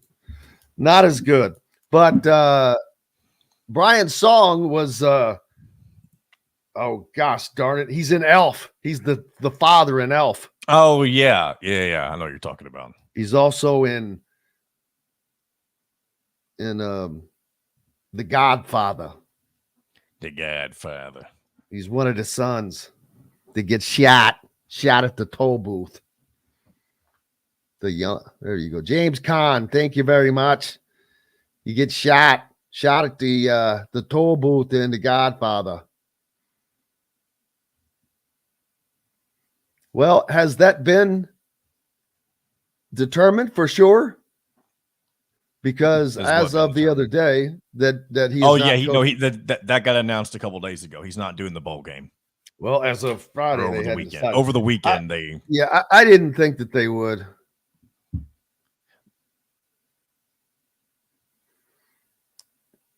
Come on, man. Are you serious? Yes, thank you. All right, here we go. I'll open my camera for this segment since it's just us two. Oh, I thought you were going to show the video of that coach's thing. I mean, either way, Kurt Signetti. Here we go. Is your butcher, baker, and fish house, no matter where you live. This segment is brought to you by the Ugly Grouper. Now back to the Golf Club at Eagle Point Studios for more Indiana Sports Beat Radio with Jim Coyle, presented by Wow Food Group and Andy Moore Honda of Bloomington. Hey, welcome back, Indiana Sports Beat Radio here on this Monday, a busy Monday. We've already spoken with Greg Rakestraw, Don Fischer, and Dustin Dopirak. Casey Bartley joins us from Boiler Upload in the next segment. Talk about the Boilers taking their first loss. By the way, I called that. Not on this show, but I was messaging a friend of mine right before the Purdue game started. I'm just like, Northwestern's beating Purdue. I just have that feeling. And I know it happened last year, and that might have been what a lot of the thought of it was based off of. But you know what? It happened again. I called Kurt Signetti, but I did it on the That's board. the thing. Whenever you make it official, it never happens, right? I called it on the board. I didn't send it out in a tweet. I put it out on the Hoosier.com message board at 4:30. I said, Kurt Signetti is just looking like the guy. His resume is perfect, yada yada, da, da, da. And then 3.5 hours later, whoever made that story national came out with it. But that's okay. We were there when the plane landed. Nearly not. I mean, I guess we were the only IU media there. The filming of it was exclusive for sure. Absolutely. There was no one. I mean, who else? There was no other media there. I mean, there was photographers, but nobody else to record the landing. Yes, absolutely. Jeremy from the Bloomingtonian, their photographer. And then there are obviously the IU media. That doesn't like doesn't count. That's its own thing. That's its own category. That doesn't count because of course they know. Yes, but that aggravates me a little bit, and I'm not kidding, because when you work your ass off in the world of media to get things, to do things like that, and then they shut you out. That's a little aggravating. It's a little censorian, I guess I would say. A little bit of censorship. Yeah. In order to document it yourself. And I'm like, you know what? That's BS. I mean, what are they teaching in media school? What are they teaching over there? To not try to get the stories first? And when you do, you're going to have, but when you do, we're going to block you? I didn't like that. Brian thinks Purdue's overrated. I don't think they're overrated. But I think we're just in an area with parity they're in college just basketball. It's just they're just so beatable when you have good guards, because Purdue has marginal guards. Thank you, Robert. Hit that like button. For those of you not following us on radio, which is our great friends on the river, ESPN 97.7 The Ref, always the right call, WRF. And then up in the region, the voice of the region, 104.7, 1230 AM, WJOB, and Fort Wayne's only sports station, 1380 The Fan. Make sure you keep it tuned on 1380 for those of you in Fort Wayne, because you've got Caleb and Kenny in the morning and the Sports Report following Indiana Sports Beat Radio. The Sports Rush. Sports Rush. Thank you very much. Thank you very much. The Sports Rush, usually with Brett Rump. So, Pete reminding us, and thanks for chauffeuring me. It was Pete's chauffeuring that allowed me to do the show Friday morning as we were hustling to get to the airport. I mean, I had literally just enough time to get there. It was crazy. That was nuts. Jason Woodard, college pick'em champ. Bill Overman and Bill Evans tied at second, 94-7. Holy moly. Let me get that pulled up. Wow. I cannot believe that we actually had one person finally come out on top. Now, does it stop there? Or do we go through the playoffs, Pete? Playoffs. I'm assuming based on his message that it's over, but you never know. It sounds like it is. And if that is the case, I went 84-53, 94.7%. Where did I end up? Where? Let's see. Last week, 1, 2, 3, 4, 5, 6, 7. 7-3 week.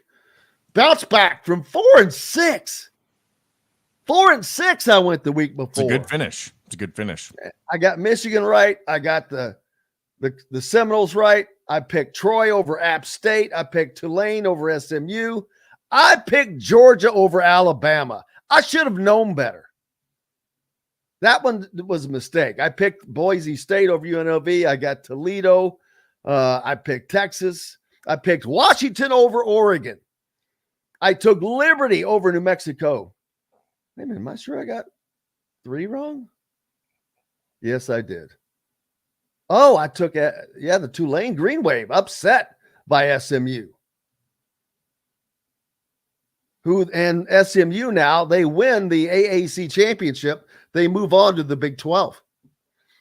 They are one of 2. Somebody else won. SMU's not going to the Big 12. They're going to the ACC. Okay, rather, you're correct. Thank you. They collected $100 million in a week just to get out of the AAC to go to the ACC. Whew, a lot of acronyms to keep up. The ACC can use all of the punch that they can get. So I think that the Florida State, they kind of got screwed. I'll be honest with you. They'll have their second string quarterback back. He was in concussion protocol, couldn't play. The biggest takeaway for me for all of this, and it's gotten worse as the years have gone on, I feel like, with the college football playoff, and this year being the most contested. And I'm not saying the committee got it wrong, but this is exactly why a 12-team playoff is going to be wonderful. You won't have all these arguments about a couple of extra elite teams getting left out, because likely when you move to the 12-team playoff, everybody in that first half of the top 12 is going to be considered somebody most of the time who can win the national championship. Everybody lower than 6 and up to 12, those are the outsiders who have kind of, they're the wild cards. They'll have a lesser chance to win, but you never know. It's going to be an experiment when that comes around. But teams like Florida State, who go undefeated, no matter what goes on with their injuries and that kind of stuff, you're not going to be dealing with that anymore, because undefeated teams, save for maybe a few at the lower group of 5 level, undefeated Power 4 teams are no longer going to get left out of the playoffs. And that's why I'm so happy that this is the final year of the 4-team college football playoff, because you avoid all of this debate over whether it was deserving because obviously Florida State doesn't deserve to be left out. They're just not seen as one of the best 4 teams right now. It's just unfortunate that you only allow 4 in. Florida State did exactly what they needed to do. They went undefeated. They won despite losing Jordan Travis. And it's just unfortunate that they're just not seen as one of the best 4 teams anymore because he's injured. And it's not their fault. It's just the way that the cookie crumbles sometimes, I guess. All right, we got cookies going. Hey, for those that won, the winner of the college pick'em, Jason Woodard, 94-46. You'll have your choice between this leather Adidas backpack or this is a hoodie, Indiana Sports Beat hoodie. That white hoodie looks nice. Ooh, and the polo looks good too. Got a polo and a hat with either of the hoodie and the shirt, and then we'll go second place and third place. Did we have a tie for?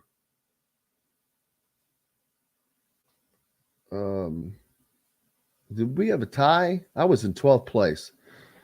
Still missed 3 games, by the way. I'd be 86 and 54. I'd be tied for 9th. So it cost me some spots. But Jason Willard winning first. Bill Overman. This is by a game. Break. Bill Evans and Bill Overman second by a single game behind the first place winner. You guys, what a hell of a run both of you had. And Jason Spiegel. I mean, they're at 4th. We'll get something in there. Fred, 2-way tie at 5th with Dr. Drew. So we'll figure out something for those. But 2nd and 3rd, definitely whatever the winner chooses not to take, we'll divvy all that stuff up. We've got T-shirts now as well. And speaking of which, you'll have T-shirts for sale. I'll have to go pull one out here in a minute and show you. We've got more coming up here on Indiana Sports Beat Radio right after this. We'll be right back to the Golf Club at Eagle Point Studios for more Indiana Sports Beat Radio with Jim Coyle, presented by Wow Food Group and Andy Moore Honda of Bloomington. In the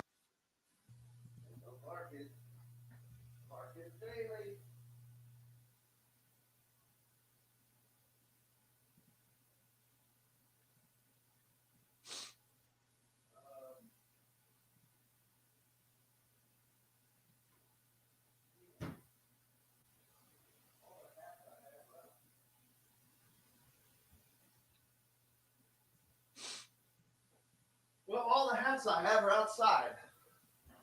Morning, Casey. Good morning. How we doing? We're doing good. Oh! Sorry about the Northwestern Wildcats over the weekend. What? Now, why would you say sorry about anything? It's sarcasm. There is no sorry. There are no sorries. There's no crying in sports, man. Yeah, it turns out, I mean, I've lived this exact loss. I tell you, I gotta say though, the way that Purdue executed to get to overtime was one of the more impressive things I'd ever seen. Yeah, it was. I was shocked. I'll tell you that. Though they screwed up calling the first time out because Braden had a clear sprint that he could have got to half court and called a timeout, which I think is the way you would want to do it. They got kind of lucky throwing a full court lob to Edie. Mm-hmm. Well, that's not that hard to do. I've got to be honest with you. I think I can make that he's pass. 7'4". It does help. There are not many other 7'4" guys around. Yeah.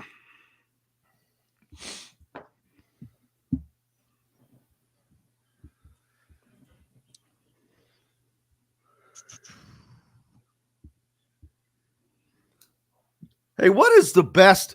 Boiler Up is the best hashtag for Purdue, right? Probably.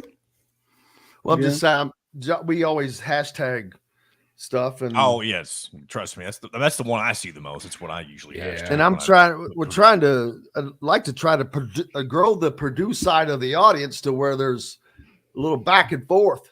Right. Boiler Ball is what they use for their Twitter account. But is that like for their at name or their hashtag? That's their at name, yeah. Oh, okay. Gotcha. But yeah, Boiler Up is probably right. Yeah. All right, here we go, guys. Put them both on there, John Boy. A sweet deal for all returning students, no matter where you go to school. At the Golf Club at Eagle Point, students can play for the rest of 2023 for just $299. That's right, play as many rounds as you like for just $299. That's better than a birdie. But you don't have to be a student to play at Eagle Point. Go online to set your tee time or call 812-824-4040. The Golf Club at Eagle Point in Bloomington. This segment is brought to you by Reynolds Family Dentistry in Sellersburg. Now back to the Golf Club at Eagle Point Studios for more Indiana Sports Beat Radio with Jim Coyle, presented by Wow Food Group and Andy Moore Honda of Bloomington. Hey, welcome back. Indiana Sports Beat Radio here on this Monday, December 4th, after a packed weekend of sports. Basketball, football, everything, man. But right now, Casey Bartley from Boiler Up joins us at the the Rivals site up in Lafayette. And obviously, Purdue suffering their first loss, playing their first Big Ten game. A tough one at Northwestern. Northwestern finished second in the Big Ten last year, tied with Indiana. So not a shocker, I guess, but a tough game for Purdue, and it shows that they're definitely human. There will not be an undefeated champion in the Big Ten this year. Yeah, with Big Ten play, I was entertaining the idea for a second because the start of Big Ten was not the most promising, but clearly not going to happen. Once again, Northwestern at home gets their second. I mean, beating number one twice in a row is quite the accomplishment.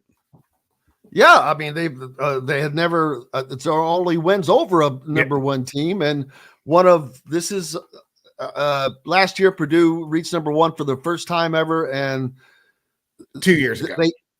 Was it 2 years ago? Okay. 2 years ago, and then they lost to Rutgers the first game after.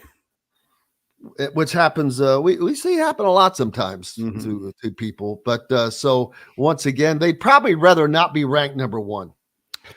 No, Purdue actually does. They believe they're the best team in the country. Honestly, after the loss, they weren't, I wouldn't call it heartbroken. They weren't happy, but there is a certain acceptance and purpose to this team that they believe that the only way they can lose games is if they beat themselves, and 4 of 19 from 3 or 5 of 19 from 3 and 17 turnovers on the road. That's going to qualify as beating yourself most places. Most teams, you're not getting to overtime with those numbers. No, I mean, it doesn't matter who you are. You have to have guard play. You have to not turn the ball over. You have to score. You have to do all and defend. You have to do all of those things. And so, especially once you get into Big Ten play, which is kind of weird.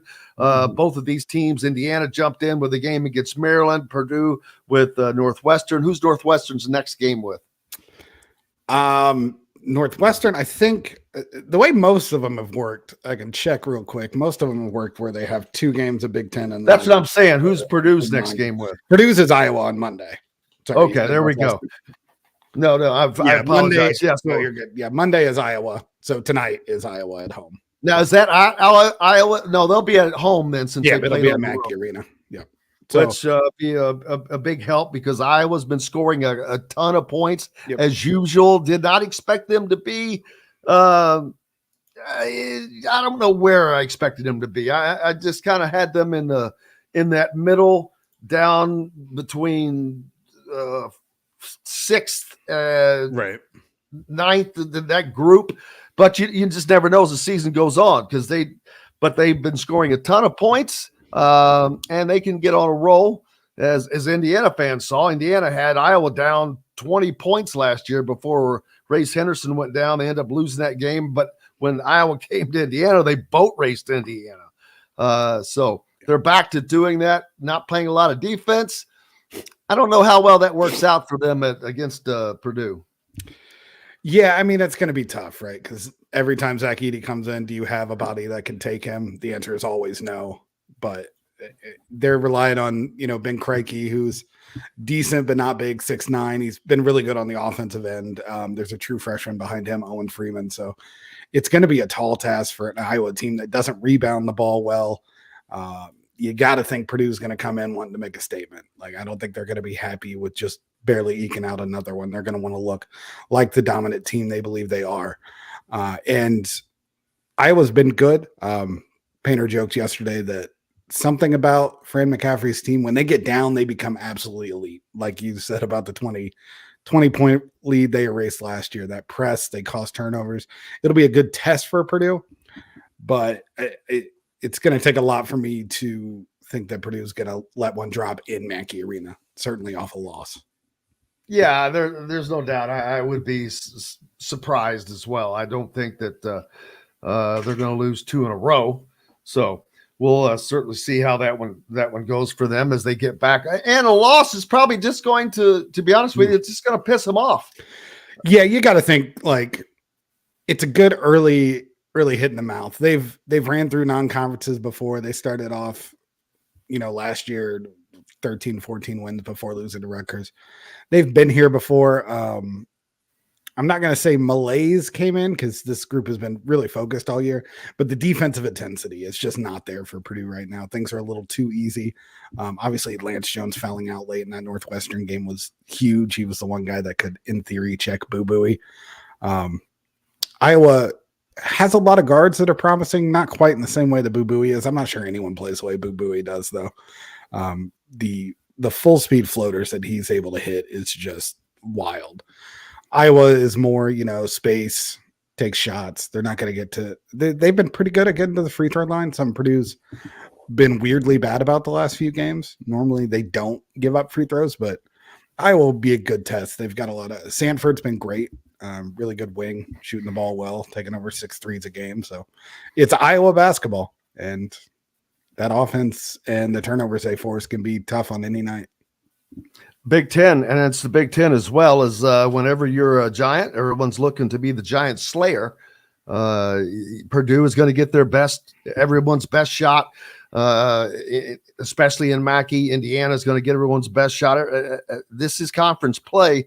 It's weird because you jump in. Who does Purdue play after there? This is when both Indiana and Purdue both are on this magical Saturday.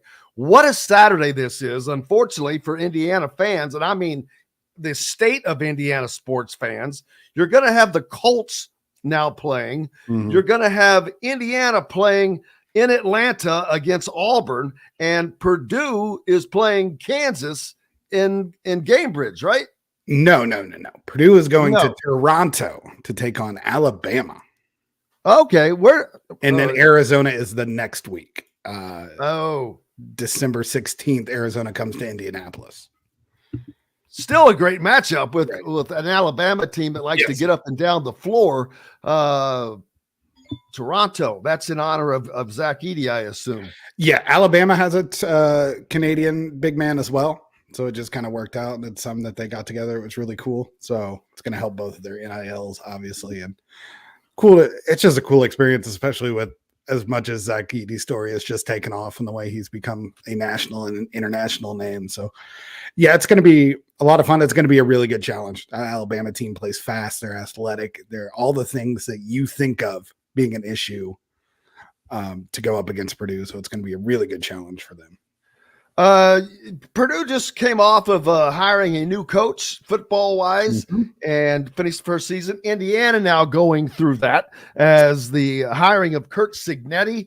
And last year in Purdue, they pulled from an in-conference foe at Illinois to make Ryan Walters their new head coach. Indiana going with JMU's coach, Curt Cignetti, who I knew very little about, I'll be honest with you, prior to. Then all of a sudden until I started looking into it.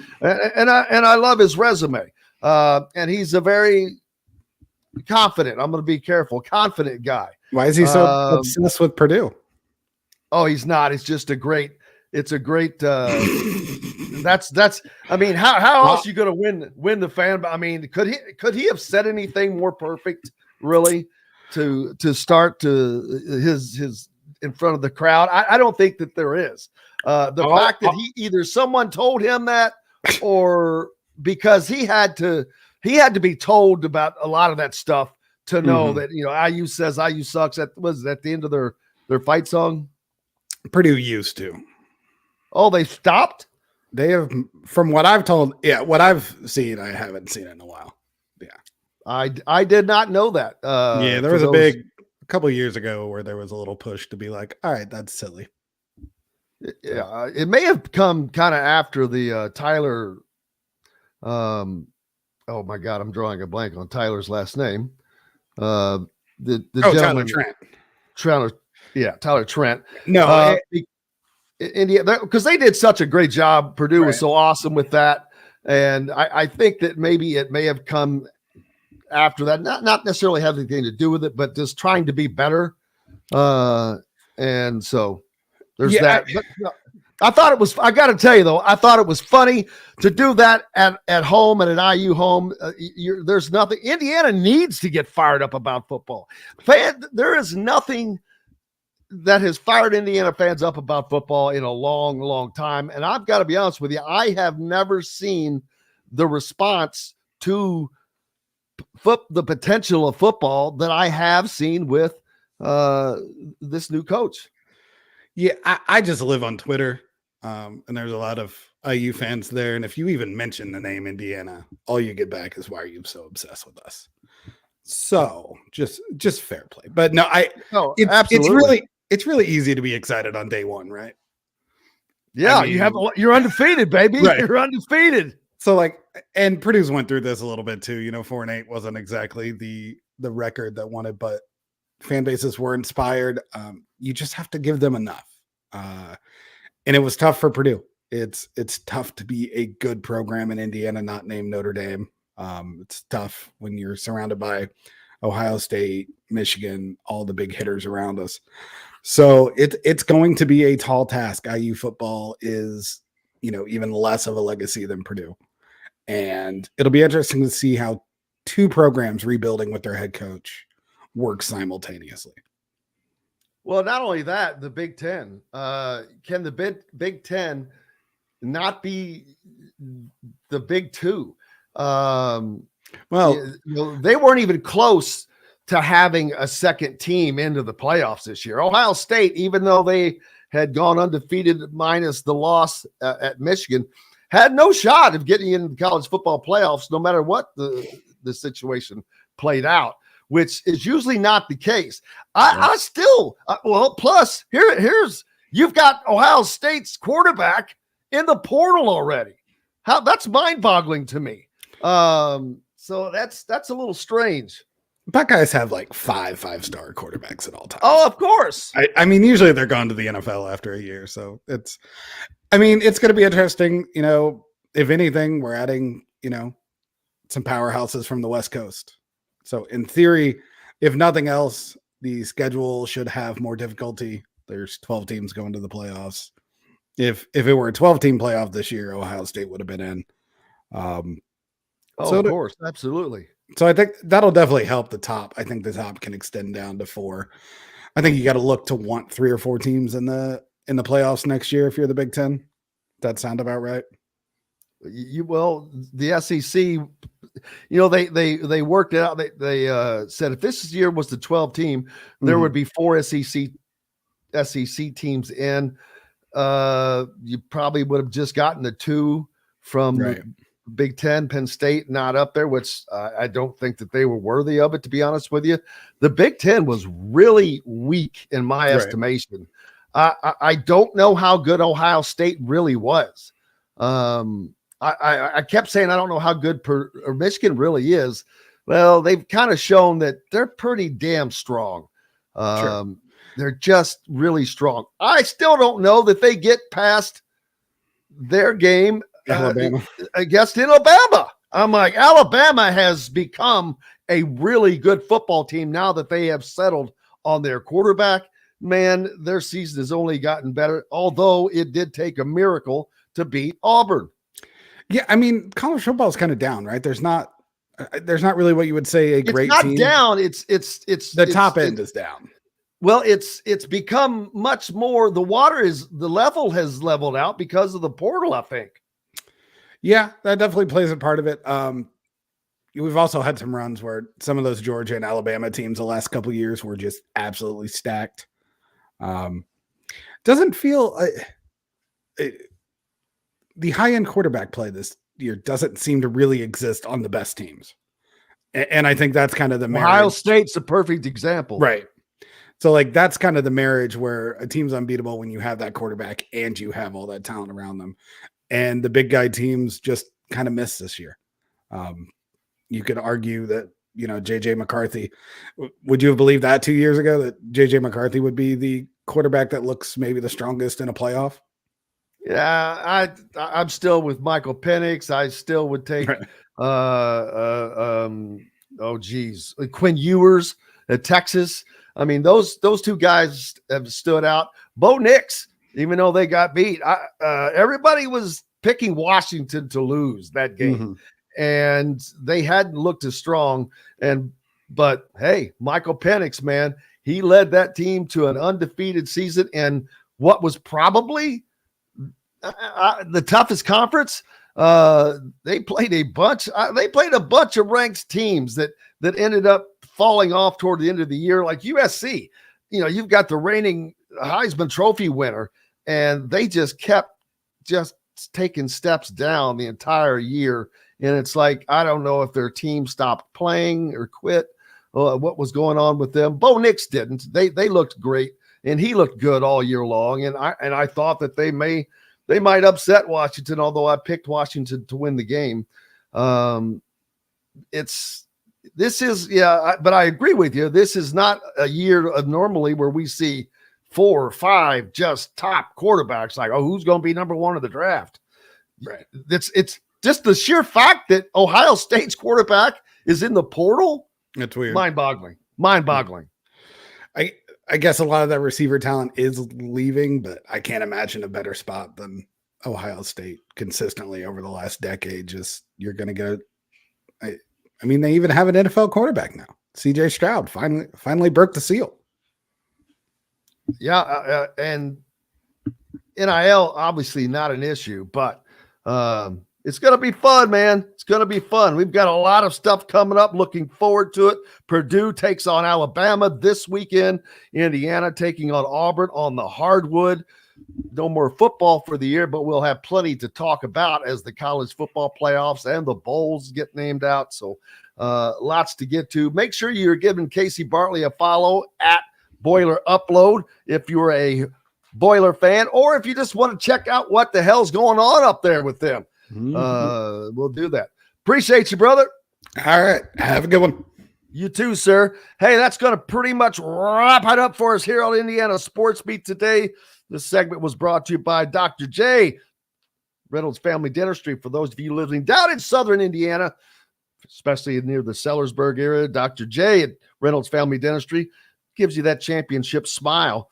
And, of course, don't forget our great friends at Andy Moore Honda. They will get you taken care of. For any of those you looking for a new vehicle, if you don't go to Andy Moore and check their prices and tell them Indiana Sports Beat sent you, oh, it would be so disappointing. They have tons of great new used vehicles as well, and tons of incredible deals. So we're back tomorrow to do it again. John Boy, who's on tap? Mike DeCourcy, Mike Nizelek, and Chronic Hoosier. Loaded up tomorrow. Plus, all that we didn't get to talk to and more about today. So much more to get to. Looking forward to it. And our winners will get your stuff out to you. Make sure you text Pete your shirt size and whatnot. That's going to wrap it up. Thanks a lot to John, the producer, for keeping us between the white lines. Greg Rakestraw, Don Fischer, Dustin Dopirak, and Casey Bartley. Until most importantly, you guys. Without you, we have no reason to be here. Until tomorrow, I'm Jim Coyle. I will see you on the radio. Thanks for listening to Indiana Sports Beat Radio. Be sure to subscribe to our YouTube page for more clips and team coverage of Indiana basketball, football, and more. You can also find full episodes and tons of other content on thehoosier.com. We'll see you next time for another edition of Indiana Sports Beat.